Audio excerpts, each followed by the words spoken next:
Dalam Tuhan Yesus Kristus, kami mengucap syukur pada malam hari ini. Tuhan memberkati kehidupan kami dalam menjalani hari-hari ini. Dan pada malam hari ini kami berjumpa kembali untuk merenungkan kebenaran firman-Mu dari Lukas 17 ayat 1 sampai 10 yang akan juga diberitakan di tengah-tengah gerejamu pada hari Minggu yang akan datang. Tuhan berkatilah renungan ini sehingga ini menjadi satu bahan sermon yang bisa diolah oleh saudara-saudari kami, para pelayan Tuhan yang ambil bagian dalam pelayanan pada hari Minggu yang akan datang. Biarlah Tuhan, Roh Kudus Tuhan bekerja bagi kami, memenuhi kami, sehingga kami mampu dengan kekuatan Roh Tuhan menyampaikan kebenaran-kebenaran yang bersumber dari Tuhan berdasarkan firman-Mu. Puji termulialah Engkau Bapa, dalam nama Tuhan Yesus Kristus kami berdoa dan mengucap syukur. Amin. Saudara-saudari, adapun yang menjadi bahan khotbah ataupun untuk renungan untuk kita pada malam hari ini yang akan dibawakan menjadi bahan khotbah pada Minggu tanggal 5 Oktober 2025 yang akan datang, yaitu dari Lukas 17 ayat 1 sampai 10. Kami bacakan dalam TB2 beberapa nasihat. Yesus berkata kepada murid-muridnya, tidak mungkin tidak akan ada hal yang menyebabkan orang berbuat dosa. Tetapi celakalah orang yang mengadakannya. Lebih baik baginya jika sebuah batu giling diikatkan pada lehernya, lalu ia dilemparkan ke dalam laut, daripada menyebabkan salah satu dari orang-orang yang kecil ini berbuat dosa. Jagalah dirimu, jikalau saudaramu berbuat dosa, tegurlah dia. Jikalau ia menyesal, ampunilah dia. Bahkan jikalau ia berbuat dosa terhadap engkau 7 kali sehari, dan 7 kali ia kembali kepadamu dan berkata, aku menyesal, engkau harus mengampuni dia. Kata rasul-rasul itu kepada Tuhan, tambahkanlah iman kami. Jawab Tuhan, sekiranya kamu mempunyai iman sekecil biji sesawi saja, kamu dapat berkata kepada pohon ara ini, tercabutlah engkau dan tertanamlah di dalam laut, dan ia akan taat kepadamu. Siapa di antara kamu yang mempunyai seorang hamba yang membajak tanah atau mengembalakan ternak, akan berkata kepada hamba itu setelah ia pulang dari ladang, mari segera makan. Bukankah sebaliknya ia akan berkata kepada hamba itu, sediakanlah makananku, ikatlah pinggangmu dan layanilah aku sampai aku selesai makan dan minum. Sesudah itu engkau boleh makan dan minum. Apakah ia berterima kasih kepada hamba itu karena hamba itu telah melakukan apa yang ditugaskan kepadanya? Demikian jugalah kamu apabila kamu telah melakukan segala sesuatu yang ditugaskan kepadamu. Hendaklah kamu berkata, kami hamba-hamba yang tidak berguna. Kami hanya melakukan apa yang harus kami lakukan. Kami hamba-hamba yang tidak berguna. Kami hanya melakukan apa yang harus kami lakukan. Saudara-saudara yang kekasih dalam Tuhan Yesus Kristus, kita bersyukur melalui firman Tuhan pada malam hari ini bagaimana kita bisa merenungkan lebih dalam bahwasannya kita sering menghitung-hitung akan kesalahan orang lain. Lalu bagaimana itu kita bisa perbandingkan dengan iman yang sebiji sesawi, kecil begitu. Bisa berdampak dalam kehidupan kita. Itu yang akan kita dalami lebih dalam pada malam hari ini.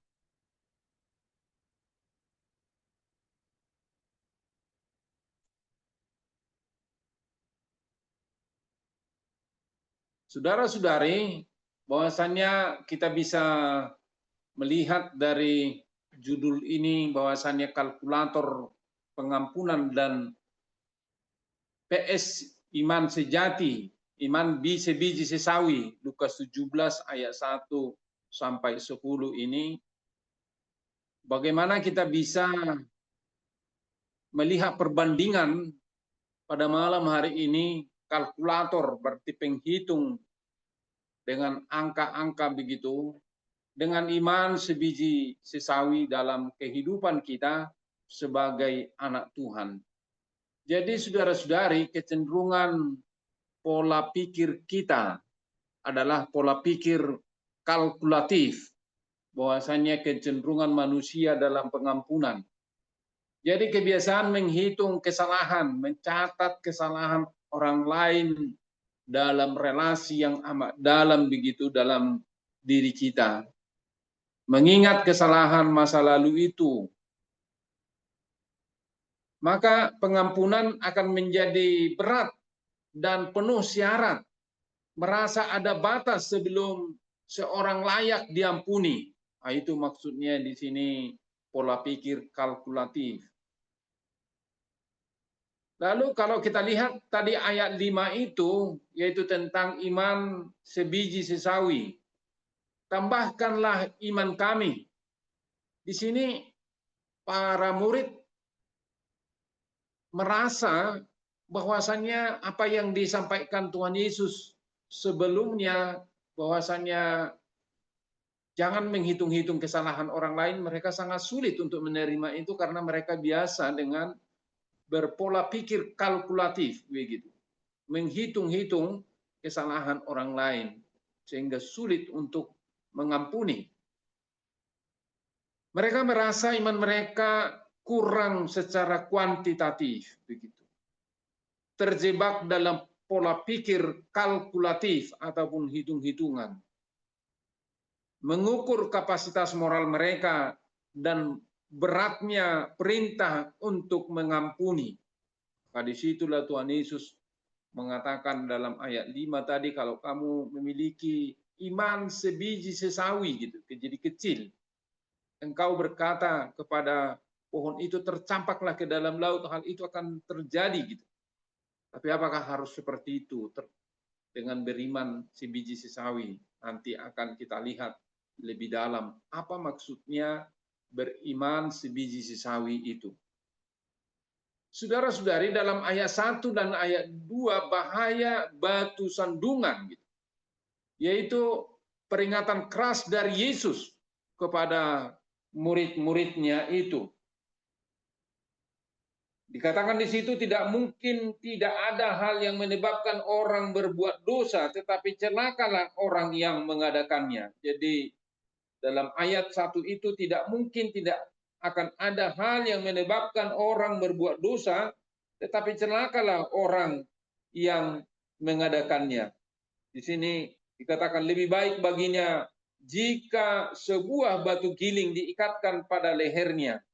Jadi dalam TB sebelumnya dikatakan batu kilangan. Ini kan lebih mudah bagi kita memahaminya dengan istilah batu giling gitu. Diikatkan pada lehernya dan dileparkan ke dalam laut. Jadi sebelumnya batu kilangan ini.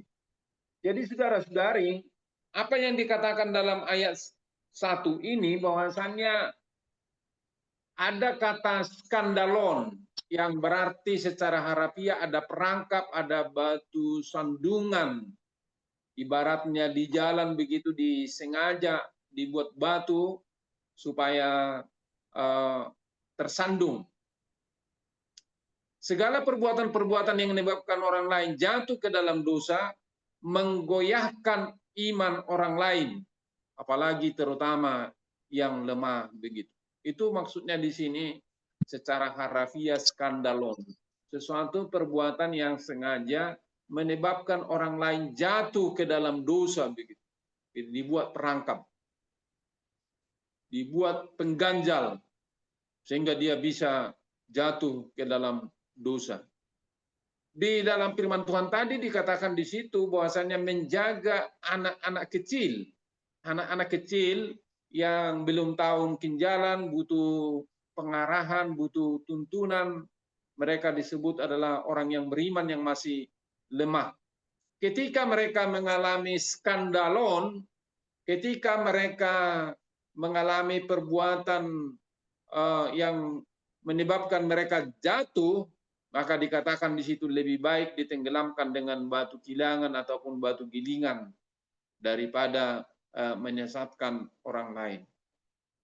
Di sini nih, mas saudara-saudari, bahwasannya komunitas Kristen, bahwasannya yang sudah merasa berada di ruang aman secara rohani, dan ketika dia sudah merasa aman secara rohani, dia menjadi skandalon kepada orang lain.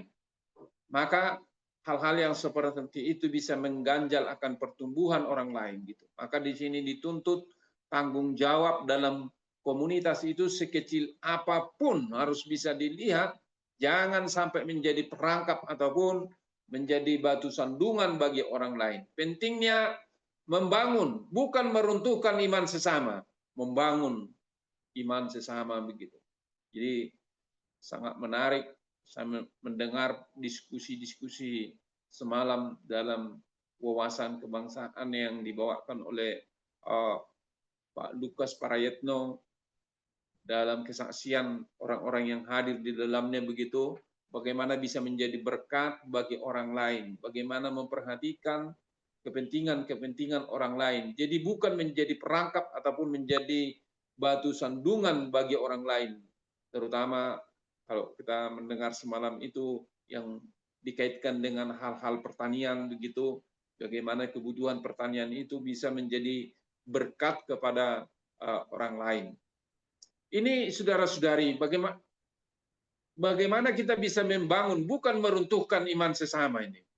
Kalau ada hal-hal yang bisa orang lain yang menjadi perangkap ataupun menjadi batu sandungan, menyebabkan orang lain jatuh ke dalam dosa, ya kita doakanlah gitu. Bagaimana supaya dia bisa berubah dari skandalonnya itu. Jadi ini saudara-saudari ditempatkan oleh Lukas bahwasannya bagaimana orang yang melakukan skandalon itu adalah sesuatu yang tersesat gitu. Jadi dalam ayat 3 dan ayat 4 itu dikatakan di situ, jagalah dirimu jikalau saudaramu berbuat dosa, tegurlah dia, dan jikalau ia menyesal, ampunilah dia. Bahkan jikalau ia berbuat dosa terhadap engkau 7 kali sehari, maka 7 kali juga engkau mengampuni. Begitu. Jadi ada proses pengampunan, menegur dengan kasih, bukan dengan membiarkan. Nah ini sesuatu yang perlu kita pelihara dalam kehidupan kita, anak-anak Tuhan. Bagaimana kita menegur yang tidak pas itu dengan kasih gitu. Jadi bukan membiarkan. Dan jikalau dia bertobat, jika ia menyesal, kita harus mengampuni tanpa syarat. Bahkan dikatakan kalau 7 kali pun dia dalam 1 hari begitu melakukan sebuah kesalahan, maka 7 kali juga kita harus mengampuninya. Ini sesuatu yang sangat sulit. Di dalam Matius dikatakan berapa kalikah kita harus mengampuni? 70 kali 7 kali gitu kan. Jadi tidak ada batas pengampunan itu. Para murid mengatakan bahwasannya mereka sudah merasa ketika sudah 7 kali sudah sangat sempurna dia itu gitu. Tapi Tuhan Yesus berkata bahwasannya ketika dia 7 kali dalam sehari dia meminta pengampunan, ampuni dia tanpa syarat itu kan. Ini saudara-saudari tuntutan yang mustahil secara manusiawi dalam kehidupan kita sebagai anak-anak Tuhan begitu. Melampaui semua norma sosial tentang batas kesabaran kita, menantang pola pikir kita yang kalkulatif dengan relasi yang selalu hitung-hitungan, butuh pengampunan, ekspresi iman yang otentik gitu, meneladani karakter Allah yang penuh kasih dalam kehidupan kita. Jadi pengampunan tanpa batas. Maka kita bisa melihat saudara-saudari, para murid menyadari itu sesuatu yang sangat sulit. Maka dikatakan dalam ayat 5 itu, tambahkanlah iman kami. Pemahaman kuantitatif melihat iman seperti saldo di bank gitu kan. Jadi masih ada sisa. Jika iman kami lebih besar, kami pasti bisa. Iman dipandang di sini sebagai sumber daya pribadi. Fokus pada sebesar iman kita begitu. Iman itu adalah iman yang dikatakan sebiji sesawi, kecil. Artinya bagaimana kita bisa percaya kepada Tuhan Allah dimulai dari hal-hal yang kecil. Karena iman itu kan dasar dari segala sesuatu yang kita harapkan dan bukti dari segala sesuatu yang tidak kita lihat. Jadi itulah beriman. Jadi tidak harus selalu harus nampak, nyata, konkret begitu. Tapi iman itu adalah sesuatu yang kita harapkan dan bukti dari segala sesuatu yang tidak kita lihat. Jadi yang kesalahpahaman mendasar bahwasanya iman dilihat sebagai kekuatan pribadi, mengukur kapasitas moralnya sendiri. Gitu. Ada logika jasa dalam pelayanan, merasa berhak atas pujian atau penghargaan. Tapi sesungguhnya ketika kita beriman sebiji sesawi, sebesar apapun kesalahan orang lain, kita siap untuk mengampuninya. Kecil itu, sebiji sesawi, yaitu keyakinan kepada Allah kita yang tak kelihatan itu. Iman sebiji sesawi itu semakin dipertegas dalam ayat 6 itu. Koreksi Yesus tentang hakikat iman. Bukan kuantitas ataupun angka-angka, melainkan kualitas. Jadi pengampunan itu bukan soal angka ataupun kalkulator, tapi kualitas kehidupan. Biji sesawi salah satu biji terkecil di Palestina. Jadi yang sangat terpenting adalah keberadaan dan keaslian ataupun original iman kita kepada Tuhan yang tak kelihatan itu. Jadi yang mengetahui iman kita yang sesungguhnya adalah Tuhan Allah. Bisa saja kita melihat dalam permukaan kuat, tapi di dalamnya keropos begitu. Tapi sesungguhnya pada malam hari ini, iman sekecil apapun itu adalah berasal dari manusia batiniah kita begitu. Ada potensi yang luar biasa ketika kita bersandar pada kuasa Allah. Jadi bukan kekuatan pribadi kita. Jadi saudara-saudari, dalam beberapa hari ini saya melayani, ada seorang yang sakit datang dari Kalimantan, kebetulan keluarganya di Medan ini. Lalu hari Rabu yang lewat kami dipertemukan. Lalu pada malam harinya dia jadi seperti ODGJ gitu. Orang dalam gangguan jiwa sempat juga dibawa ke rumah sakit jiwa yang ada di Medan ini. Lalu di malam hari itu juga dibawa ke rumah sakit Elizabeth. Dan semalam kami terus diskusi bagaimana selanjutnya begitu. Jadi kita kuatkan dengan iman keluarga itu. Bahwasanya ya iman adalah bukti dari segala sesuatu yang kita harapkan dan bukti dari segala sesuatu yang tidak kita lihat. Mari selalu beriman kepada Tuhan Allah. Yang penting dalam proses ke depan jangan ada kuasa lain. Betul-betul kita hanya bersandar kepada kuasa Allah, bukan kekuatan pribadi kita. Jadi sekarang sedang dirawat di rumah sakit Elizabeth, namanya Bapak Benny Sinaga.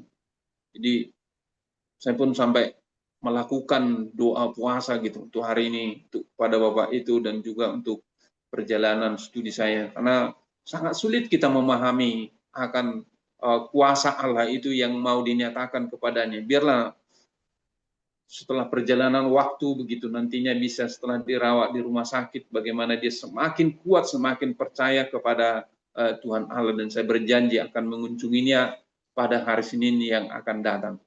Kembali kepada firman Tuhan ini, bahwasannya bagaimana itu iman sebiji sesawi itu, kecil. Iman sebagai saluran kuasa Allah.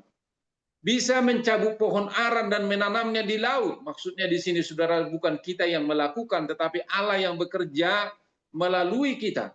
Kemampuan mengampuni dari kuasa Allah bukan kekuatan moral kita, tapi kekuatan Allah begitu. ketergantungan total kita kepada Allah yang tak terbatas itu yang memampukan kita ketika kita beriman sebiji sesawi bahwasanya kuasa Allah nyata di dalam pengampunan itu. Yang biasanya saudara-saudari dalam perjalanan kehidupan kita, bahkan kehidupan bangsa Israel pada masa itu, ya gigi ganti gigi, mata ganti mata gitu. Tetapi Tuhan Yesus mengatakan, ketika ditampar pipi kananmu, berikan juga pipi kirimu gitu, atau sebaliknya saudara-saudari. Artinya tidak ada dari kita untuk membalasnya.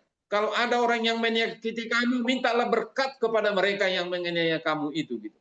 Itu dalam Roma 12 itu. Jangan membalas kejahatan dengan kejahatan, tapi balaslah kejahatan dengan kebaikan. Itu bisa terjadi oleh karena ketergantungan total kita kepada Allah yang tak terbatas itu dalam kehidupan kita. Ini maksudnya iman sebiji sesawi itu dalam diri kita. Bagaimana kita percaya, yakin akan kuasa Allah yang tak kelihatan itu dalam kehidupan kita. Perumpamaan hamba yang tidak berguna, ayat 7 sampai 10 bisa kita lihat tadi, paradigma pelayanan sejati. Relasi Tuhan dan hamba gitu. Kata doulos sepenuhnya menunjukkan bahwasannya itu adalah milik tuannya. Jadi dikatakan di situ setelah bekerja dari ladang, dia tidak mengurusi dirinya lebih dahulu. Tapi dia harus melayani tuannya untuk makan. Dia sudah lelah dari ladang bersama dengan tuannya itu. Dia tidak memikirkan kelelahannya itu, tapi dia memikirkan akan tuannya. Bahkan setelah dilayani tuannya itu tidak berterima kasih akan hambanya yang melakukan tugasnya itu. Tidak ada hak untuk menuntut upah ataupun pujian. Apa kaitannya ini? Bahwasannya kalkulator pengampunan PS iman yang sebiji sesawi. Bahwasanya dalam ayat yang ke-10 itu kita bisa berkata kami ini adalah hamba-hamba yang tidak berguna, yang tidak harus menuntut upah, tapi kita melakukan apa yang memang menjadi kewajiban kita. Pelayanan ini adalah menjadi sesuatu bahagian dari kehidupan kita, bukan menjadi sesuatu paksaan gitu. Di situ dibutuhkan adalah ketaatan, bukan prestasi untuk dibanggakan. Ini sudah. Pola pikir yang bertentangan, perpindahan fokus yang radikal, bagaimana bisa terjadi dalam kehidupan kita.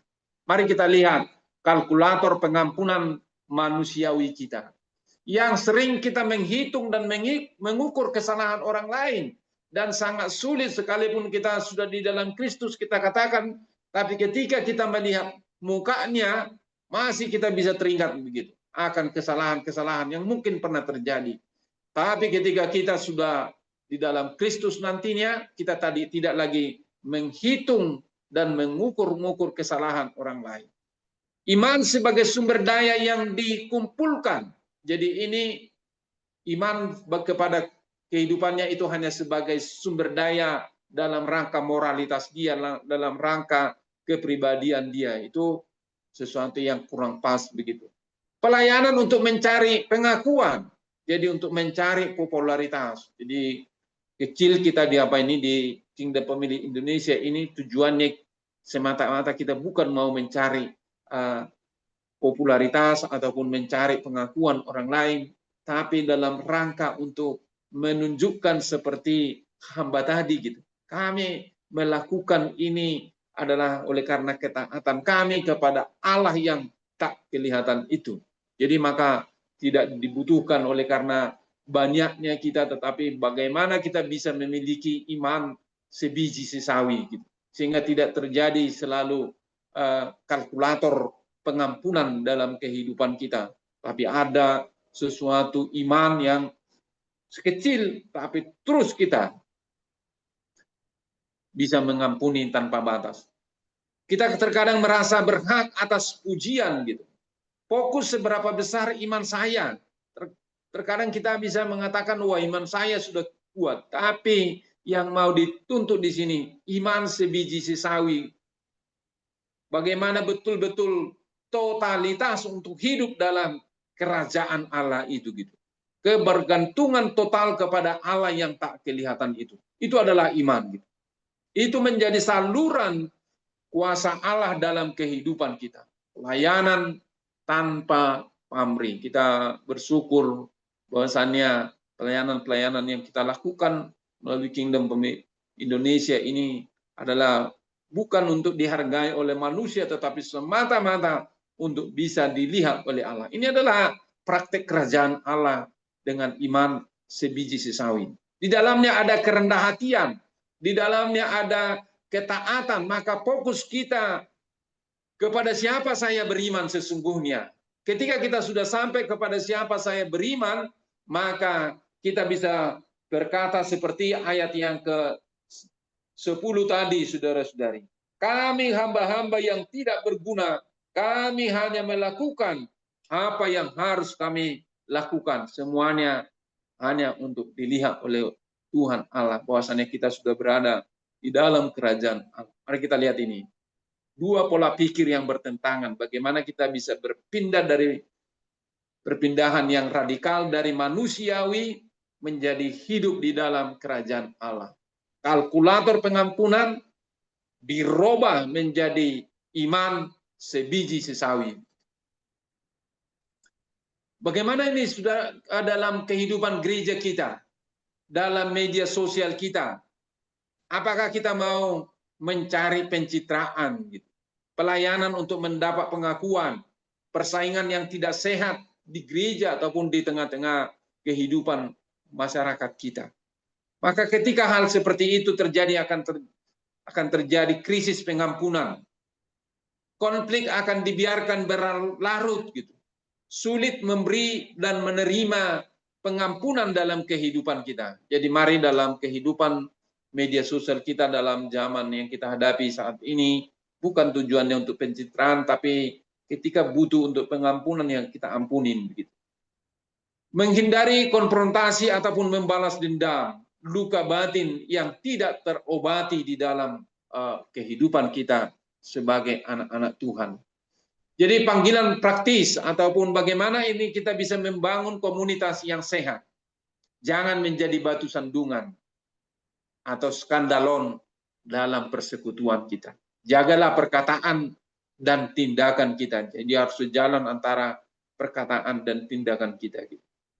Menjadi teladan dan yang membangun iman satu sama lain. Kalau ada yang lemah, sepanjang yang bisa kita lakukan, gitu, kita lindungilah. Jangan sampai ikut juga kita menjadi batu sandungan bagi yang lemah, begitu. Hidup dengan integritas yang di dalamnya ada kejujuran, ketulusan yang bisa dipertanggungjawabkan. Tegur dan ampuni dengan kasih kalau tidak ada yang pas di tengah-tengah persekutuan kita. Berani menegur secara konstruktif, artinya untuk menunjukkan bahwasannya ketika kita mau menunjukkan pengampunan itu bagi dia, bagaimana supaya dia bisa bertumbuh di dalam Tuhan. Begitu. Ampuni tanpa syarat dan berulang kali. Kalau 7 kali dia datang dalam 1 hari, katanya tadi, ampuni dia. Pulihkanlah relasi yang rusak. Kalau ada kita rasa hubungan yang retak di tengah-tengah kehidupan kita berupaya, gitu, dalam keluarga, dalam gereja, dalam masyarakat, dan di mana kita buka ruang untuk terus-menerus untuk ruang pertobatan. Maka kembangkanlah iman yang otentik. Iman itu tidak abstrak tetapi nyata di dalam kehidupan kita. Bukan tentang seberapa besar iman kita, tapi seberapa besar kita sebetulnya bergantung sepenuhnya kepada Allah. Percaya pada kuasanya yang tak terbatas itu. Biarkan Allah bekerja melalui kita, yang bisa kita alami, lalu setelah kita alami bisa kita saksikan secara rasional kita, gitu. Layanilah dengan rendah hati, bukan untuk mencari pengakuan, bukan untuk membangun citra diri, gitu. Melayani sebagai ketaatan kepada Allah. Ini sikap kami hanya melakukan kewajiban kami. Jadi bukan mau mencari pencitraan, bukan mau mencari pengakuan orang lain, tapi kita bisa berkata, kami hanya melakukan kewajiban kami. Aplikasi ini bagaimana ini bisa terjadi di dalam kehidupan kita, maka bisa kita jawab pertanyaan-pertanyaan ini. Apakah saya masih menggunakan kalkulator dalam mengampuni, mencatat kesalahan orang lain? Ada batas dalam pengampunan saya. Apakah masih seperti ini? Di mana saya menempatkan iman saya? Apakah masih pada kemampuan sendiri atau memang sudah pada Allah begitu? Apakah saya bergantung total kepada Allah dalam kehidupan saya? Ada motivasi, apa motivasi pelayanan saya ini? Apakah mau mencari pengakuan ataupun ketaatan atau membangun citra atau memang melayani Allah? Apakah saya menjadi batu sandungan atau memang sudah membangun iman bagi orang lain? Jadi pertanyaan-pertanyaan ini bisa kita renungkan. Kesimpulan yang terakhir bahwasannya dari kalkulator ke kebergantungan. Bahwasannya pentingnya iman sebiji sesawi, bergantungan total kepada Allah. Pengampunan tanpa batas gitu. Itu menjadi ekspresi iman yang otentik, bukan abstrak, bukan utopia, tetapi sesuatu yang nyata di dalam kehidupan kita sebagai anak-anak Tuhan. Kewajiban untuk selalu hidup dalam rendah hati, bukan prestasi gitu. Maka kita akan selalu membangun komunitas Kristen yang di dalamnya ada ruang yang aman dan saling memulihkan. Tantangan bagi kita. Mari kita meninggalkan pola pikir kalkulatif dalam pengampunan dan pelayanan. Dengan iman sebiji sesawi yang otentik, kita mampu mengampuni tanpa batas. Melayani tanpa pamrih dan membangun komunitas yang inklusif dan memulihkan.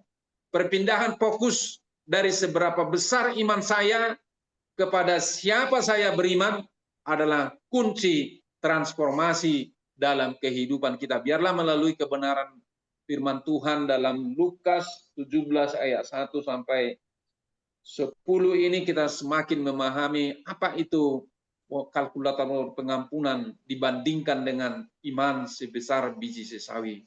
Tuhan memberkati kita. Amin, kita berdoa. Bapak kami dalam Tuhan Yesus Kristus, firman Tuhan ini sudah kami dengar pada malam hari ini. Hamba-Mu menaburkan, tetapi Tuhan akan terus menerjemahkan firman Tuhan ini di tengah-tengah gereja-Mu, di tengah-tengah kehidupan kami, sehingga kami mampu menghidupi kebenaran firman Tuhan ini dalam kehidupan kami. Terima kasih Bapak. Dalam nama Tuhan Yesus Kristus, kami berdoa dan mengucap syukur. Amin.